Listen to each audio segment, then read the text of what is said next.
السلام علیکم، welcome back to Urdu audio stories. کیسے ہیں آپ سب؟ امید کرتی ہوں خیریت سے ہوں گے۔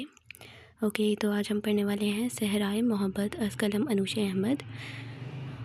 اس کی بھی ریکویسٹ آ رہی تھی کافی ساری، تو لیٹ اسٹارٹ۔ ہوپ سو آپ لوگوں کو پسند آئے، مجھے بھی پسند ہے۔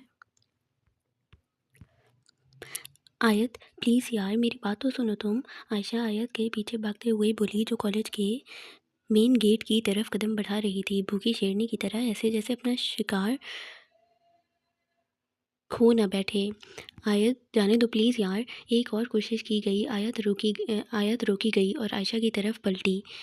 بلیک جینز اور وائٹ ٹاپ میں کھلے شہد رنگ بال، دودھیا رنگت، بڑی سی آنکھیں، گلابی ہونٹ، مغرور سی ناک، وہ بلا شبہ حسن کا پیکر تھی، اور اس وقت تو غصے کی حالت میں گال اور ناک سرخ ہو رہے تھے۔ ماتھے پر بل ڈالے عائشہ سے مخاطب ہوئی، اس نئے لفنگے کا جبڑا ہلا کر چھچور پن نہ اتار دیا نا تو میرا نام بھی آیت صدیقی نہیں، مارک مائی ورڈز۔ آیت یہ کہتے ہی رکی نہیں۔ اف خدایا، یہ لڑکی، اللہ میری مدد کر، کیا ضرورت تھی مجھے اس کو بتانے کی؟ عائشہ تو بس آیت کے تیور دیکھ کر خود کو کوسنے ہی لگ گئی تھی کہ کیوں اس بدتمیز لڑکے کے اسے تنگ کرنے والی بات اس لیڈی فائٹر کو بتائی۔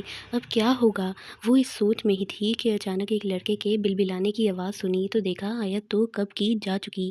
عائشہ اپنا ماتھا پیٹتی کالج کے مین گیٹ کی سمت بھاگی، جہاں بہت سے اسٹوڈنٹس تماشا دیکھنے کے لیے جمع ہو گئے تھے۔ یقیناً آیت صدیقی اپنا کام شروع کر چکی ہے، اور واقعی آیت صدیقی کک مارنے میں مصروف نظر آئی۔ البتہ یہ الگ بات ہے کہ کک فٹ بال کو نہیں، اس لڑکے کو ماری جا رہی تھی جس نے عائشہ کو تنگ کیا تھا۔ اف یہ لڑکی! عائشہ آیت کو روکنے کے لیے آگے بڑھی تھی، لیکن اسی وقت وہی لڑکا جس نے عائشہ کو تنگ کیا تھا اٹھا اور آیت پر وار کرنے ہی والا تھا کہ آیت نے اس کا ہاتھ پکڑ کر ایک ٹانگ گھما کر اسے دوبارہ زمین بوس کر دیا اور کک مارنے لگی۔ جب آگے بڑھ کر عائشہ نے اسے روک دیا اور معصوم شکل بنا کر بولی، آیت مجھے سسپینڈ نہیں ہونا پلیز یار۔ یہ سن کر آیت رک گئی، لیکن اگلے لمحے ایک زوردار پنچ اسی لڑکے کو دے مارا جو اب اپنا جبڑا سہلا رہا تھا۔ آیت صدیقی کون تھا جو اس نام سے واقف نہیں تھا؟ کم سے کم اس کالج میں تو نہیں تھا۔ حسد کی ماری لڑکیاں اسے بگڑی امیر زادی کہتی تھیں، لیکن لڑکے وہ تو اسے ہارٹ کلر کہتے تھے۔ لیکن ہاں، سب پیٹھ پیچھے، کیونکہ آیت صدیقی لڑکوں سے بات نہیں، موکالات کرنا پسند کرتی تھی۔ خیر، اس لڑکے کی تو شامت آ گئی جو اس نے عائشہ کو چھیڑا، اور غضب یہ کہ ابھی تک بیچارے کو ہی معلوم نہیں کہ اس کے کس عمل کی بنیاد پر اتنی خاطرداری کی جا رہی ہے۔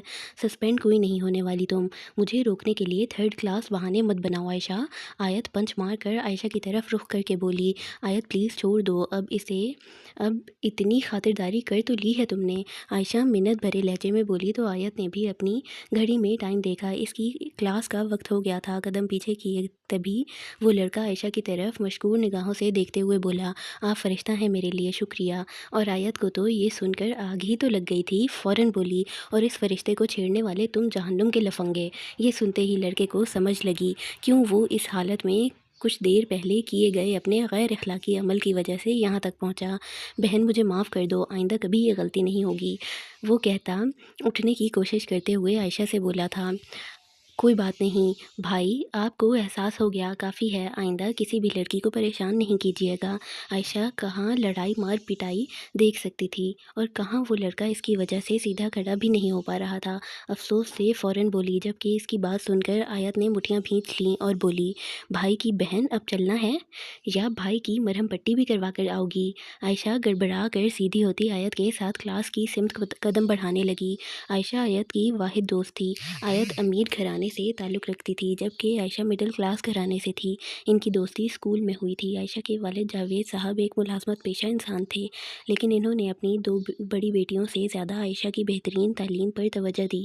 اس کی ایک وجہ اپنی بہنوں سے زیادہ لائق ہونا تھی، اسی لیے آج عائشہ اتنے مہنگے کالج کی طالبہ تھی اور 50% اسکالرشپ بھی، اور آیت صدیقی اپنے خونی رشتوں کی نفرت کی شکار لڑکی تھی۔ اس کے باپ نے محبت کی شادی کی تھی اس کی ماں سے، لیکن دوسری شادی یہ ہی شاید آیت کا سب سے بڑا گناہ تھا کہ وہ نہ تو صدیقی صاحب کی پہلی بیگم کو پسند تھی نہ ان کی بیٹی کو، اور صدیقی صاحب تو آیت سے اسی دن نفرت کرنے لگے جب آیت اس دنیا میں آئی اور ان کی محبوب بیوی خالق حقیقی سے جا ملی۔ اب آیت تو ان لوگوں کی نفرت سہتے سہتے خود بھی پتھر دل بن چکی تھی۔ ایک جو واحد محبت کا رشتہ تھا وہ دوستی تھی، عائشہ جاوید کی دوستی، جس کے لیے آیت صدیقی اپنی جان بھی دے سکتی تھی۔ عائشہ بھی تو اس سے اپنی بہنوں سے بڑھ کر محبت کرتی تھی۔ مجھے معاف کر دو ڈیول کنگ، رسیوں میں جکڑا شخص سامنے اپنی موت کو دیکھ کر بولا۔ ایک خوف تھا جو اس کے روم روم سے جھلک رہا تھا، وہی خوف جو امریکہ کے لوگوں کو صرف ڈیول کنگ کے نام سے ہی آنے لگتا تھا۔ آتا بھی کیوں نہ، اس کی بے رحمی اور سفاکیت کے چرچے ہر طرف مشہور تھے۔ لمبا قد، کثرتی جسم، سفید گلابی رنگت، کھڑے مغرور نئے نقش اور نیلی پراسرار سی آنکھیں، کالے بال جو ہر وقت جیل سے سیٹ رہتے تھے۔ بلیک تھری پیس میں وہ مافیا ڈیول کنگ تو کہیں سے نہیں لگتا تھا، وہ تو کسی ریاست کے شہزادے کی سی پرسنالٹی اور روپ کا مالک شخص تھا۔ ہونٹوں پر مسکراہٹ لیے بیٹھا سامنے بیٹھے غدار کو دیکھ رہا تھا، جس نے اس کی گینگ کی انفارمیشن ڈیول کنگ کے دشمن لوگوں تک پہنچانے کی کوشش کی تھی، جو بروقت اس کی ٹیم نے ناکام کر دی تھی۔ ڈیول کنگ خود کا خون معاف کر سکتا ہے لیکن غداری نہیں، یہ بات ڈیول کنگ کے ٹیم کے تمام لوگوں کو معلوم تھی، لیکن پھر بھی غداری کی کوشش، یہ شخص تو واقعی قابل دید شخص تھا۔ اس لیے تو ڈیول کنگ یہاں خود آیا تھا تاکہ سب کو معلوم ہو سکے ڈیول کنگ غداری کی سزا موت دیتا ہے۔ مجھے معاف کر دو ڈیول کنگ، میرے بیوی بچوں پر ترس کھاؤ، لیکن سامنے والا بے سود جیسے کچھ سن ہی نہ رہا ہو۔ خون کرنے والے کو معاف کر بھی سکتا ہوں لیکن غداری نہیں۔ یہ کہتے ہی ڈی کے اٹھا اور پیٹھ اس غدار کی طرف تھی جو خوف سے کانپ رہا تھا۔ پھر اس نے ڈی کے کا بایاں ہاتھ ہوا میں اٹھتا دیکھا جس میں پسٹل تھی، اور ایک فائر کی آواز اور سامنے بیٹھے شخص کی گردن ایک طرف ڈھلک گئی۔ یہ تو سب جانتے ہیں کہ ڈیول کنگ اگر آنکھیں بند کر کے بھی فائر کرے تو بھی سامنے والا بچ نہیں سکتا۔ اب منظر کچھ یوں تھا کہ ڈیول کنگ عرف ڈی کے بلڈنگ کے باہر قدم بڑھا رہا تھا اور اس کے آدمی اس کے دائیں بائیں چل رہے تھے۔ بلیک تھری پیس سوٹ میں ڈیول کنگ اپنے قدموں کی چاپ سے سامنے والے کو دنیا فتح کرنے کا گمان دے رہا تھا، اور اس کے آدمی جو سب ہمیشہ رائل بلو کلر کے تھری پیس میں ملبوس رہتے تھے، ڈیول کنگ کے آدمی ہونے کا ثبوت دے رہے تھے۔ جیک جو کہ ڈیول کنگ کا خاص تھا، ہمیشہ اس کے ساتھ رہتا تھا، سائے کی طرح آگے بڑھ کر کار کا دروازہ کھولا۔ ڈیول کنگ کے بیٹھتے ہی دوسری جانب کار میں آ بیٹھا۔ ڈیول، حشام نے پاکستان میں تمہارے لیے پارٹی رکھی ہے کل، جیک بول کر ڈیول کے جواب کا منتظر ہوا۔ اوکے، کل چلیں گے پاکستان، حشام سے ملنے بھی اور قبضہ کرنے بھی۔ ڈیول اتنا کہتا مسکراہٹ سجائے باہر دیکھنے لگا۔ ہر طرف زور و شور سے نوریز کے نام کے نعرے لگائے جا رہے تھے۔ لگاتے بھی کیوں نہ، مشکلوں سے تو نوریز کا شان یوسف زئی اپنی آواز اپنے چاہنے والوں کو سنانے کا شرف بخشتا تھا۔ یہ منظر اسلام آباد یونیورسٹی کا تھا، جہاں ہر شخص نوریز کا شان یوسف زئی کا منتظر تھا، اور اسٹیج پر لگا مائک بھی بہار کا موسم، ڈھلتی شام ایک خوبصورت منظر کی گواہی دے رہے تھے۔ سامنے سے وہ آتا نظر آیا اور اسٹیج پر لگے مائک کے سامنے آ کھڑا ہوا۔ لمبا قد، صاف رنگت، کھڑے نکوش، کالے بال جو پیشانی پر بکھرے ہوئے تھے، بلیک جینز اور شرٹ میں سبز آنکھوں میں چمک لیے وہ رف حلیے میں بھی وہاں کھڑی کئی لڑکیوں کے دل میں اتر چکا تھا۔ وہ تھا ہی ایسا دل میں اترنے والا شوخ مزاج، لیکن مجال جو آج تک کسی بھی لڑکی کو نظر بھر کر دیکھا بھی ہو، اور جب سے اس کی یونی ختم ہوئی تو وہاں کے جونیئرز اس کی آواز کو مس کرتے تھے، اور آج تو انہیں موقع ملا تھا اس ساحر کی آواز کو سننے کا، کیونکہ آج نوریز کے بیچ کو یونی میں مدعو کیا گیا تھا۔ ہاں، یہ بات الگ تھی کہ نوریز کا دل نہیں تھا آنے کا۔ اپنے گردے کے بنا، لیکن آنا پڑا ارسلان کے نئے نئے نکاح کی خوشی میں، کیونکہ ارسلان کی منکوحہ جو اس کی کلاس فیلو رہ چکی تھی، اس نے ارسلان سے نوریز سے اپنا فیوریٹ سانگ گانے کی فرمائش کی تھی، جس کے لیے بیچارے ارسلان نے اپنی ساری جمع پونجی نوریز پر لٹا دی تھی اور ایک محبوب کی طرح سارے نخرے جھیلے تھے۔ آہ نوریز، تجھے اللہ پوچھے۔ ارسلان تو بیچارہ یہی سوچ سکتا تھا، بول تو پھر بھی نہیں سکتا تھا۔ Good evening guys. نوریز کی آواز پر ارسلان اپنی سوچ جھٹک کر متوجہ ہوا، کیونکہ باقی سب تو پہلے سے ہی دل تھام کر دیدار نوریز میں مصروف تھے۔ یہ سانگ ہمارے بیچ کے فرسٹ کپل کے لیے۔ نوریز نے یہ کہتے ہی گٹار تھام لیا اور اپنی آواز کا سحر برسانے لگا۔ ہم تیرے بن اب رہ نہیں سکتے، تیرے بنا کیا وجود میرا۔ گانے کے پہلے پہرے میں ہی لڑکیوں نے اپنا دل تھام لیا اور نوریز کو دل ہار بیٹھنے والی نظروں سے دیکھنے لگیں، اور جس پر دل ہارا جا رہا تھا وہ اپنی دھن میں مگن آنکھیں بند کیے گٹار کے تار چھیڑتے ہوئے گنگنانے میں مصروف تھا۔ ہم تیرے بن اب رہ نہیں سکتے، تیرے بنا کیا وجود میرا۔ تجھ سے جدا اگر ہو جائیں تو خود سے ہی ہو جائیں گے جدا، کیونکہ تم ہی ہو، اب تم ہی ہو، میری زندگی اب تم ہی ہو، چین بھی میرا درد بھی میری عاشقی اب تم ہی ہو، تیرا میرا رشتہ ہے کیسا ایک پل دور گوارا نہیں۔ یہ لیرکس گاتے ہی نوریز نے آنکھیں کھول کے ارسلان اور دعا کی طرف ہاتھ سے اشارہ کیا، جو ہاتھوں میں ہاتھ ڈالے کھڑے تھے۔ نوریز کے اشارہ کرنے پر سب لوگوں نے اس کپل کی طرف دیکھ کر زوردار ہوٹنگ کی، جس سے دعا جھیپ گئی اور ارسلان مسکرا کر اسے دیکھنے لگا۔ تیرے لیے ہر روز ہے جیتے، تجھ کو دیا میرا وقت سبھی، کوئی لمحہ میرا نہ ہو تیرے بنا، ہر سانس پہ نام تیرا، کیونکہ تم ہی ہو، اب تم ہی ہو، میری زندگی اب تم ہی ہو، چین بھی میرا درد بھی میری عاشقی اب تم ہی ہو۔ نوریز اسٹیج سے نیچے اترتا، اسٹوڈنٹس سے خود کو بچاتا جو اس سے ملنے آ رہے تھے، ارسلان کی طرف قدم بڑھا رہا تھا، جب اچانک کسی لڑکی نے کے نرم ہاتھ کا لمس اپنے بائیں کندھے پر محسوس کیا۔ نوریز سمجھ گیا یہ کون ہے، کیونکہ نوریز اسے پہلے ہی اسٹیج کے سینٹر سائٹ پر کھڑے دیکھ چکا تھا، اور نہ بھی دیکھتا تو بھی جان جاتا، کیونکہ یہ ہمت نوریز کی زندگی میں ایک ہی لڑکی کر سکتی تھی، حالے آفریدی۔ کاش یہ سانگ تم صرف میرے لیے گاتے۔ حالے آہ بھرتی نوریز کے سامنے آئی اور نوریز ارسلان سے ملنے کا ارادہ ترک کرتا اس سے مخاطب ہوا۔ اتنی اچھی شکل نہیں تمہاری، نوریز ناراضگی سے کہتا ایک سائڈ چلنے لگا۔ ناراض ہوتا بھی کیوں نہ، نوریز کے ساتھ آنے کو تو منع کر دیا تھا میڈم نے، اور اب اچانک نمودار ہو گئی، جبکہ حالے نوریز کے پیچھے پیچھے قدم رکھتی چلنے لگی۔ الحمدللہ ایک دنیا مرتی ہے اس شکل پر، کہا لگا کر بتایا گیا۔ وہ دنیا نہیں، جنات کا گاؤں ہوگا، کیونکہ ایسے شکل پر جنات ہی مرتے ہیں۔ نوریز پلٹ کر اس کی حرکت دیکھتا ہوا بولا، تم میرے قدم کے پیچھے قدم کیوں رکھتی ہو؟ جھنجھلا کر پوچھا گیا، جبکہ حالے آنکھوں میں چمک لیے اسے دیکھنے لگی۔ کیونکہ میں تمہارے ساتھ قدم ملا کر نہیں چل سکتی، ایک آہ کی سی کیفیت میں بتایا گیا۔ کیوں؟ نوریز کو اس کی بات سمجھ نہیں آئی۔ ڈر لگتا ہے بھائی، تم چلتے چلتے دھکا دے دو مجھے جناتوں کی بستی میں۔ حالے آنکھوں میں نمی لیے ہنستے ہوئے بولی۔ ایک دنیا جانتی تھی، حالے کی آنکھوں میں کسی کے نام کی محبت چمکتی تھی، پر جس کا نام تھا وہی انجان تھا۔ اتنا بھی ظالم نہیں ہے میں۔ خیر اب کیسے آئی ہو؟ تم نے مجھے منع کر دیا تھا تو اب کیسے؟ نوریز نے آئی برو ریز کر کے پوچھا۔